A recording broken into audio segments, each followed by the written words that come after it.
నేత్రాస, శరీరాస, జీవపు డంబం. మంచిగా రాశాడు. ఇది తండ్రి వలన పుట్టినది కాదు. నేత్రాలు ఎవరు పుట్టించారు? దేవుడే.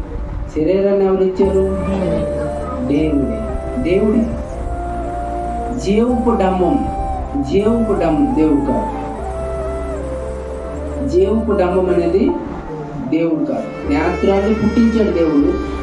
ఆశను పుట్టించింది సాతాను. శరీరాన్ని పుట్టించింది దేవుడు. శరీర ఆశను పుట్టించింది సాతాను. ఈ రెండింటి ద్వారా మిళితమైపోయి వచ్చిందే జీవపు డంబం. అంటే ఈ మూడింటిని ఎవరు పుట్టించాడు? సాతాను పుట్టించాడు. లోకంలో ఉన్న దేనినైనా ప్రేమించదంటే అదే చేస్తుంది. దేవుడు ఏది వద్దన్నదో లోకం మొత్తం అదే చేస్తుంది.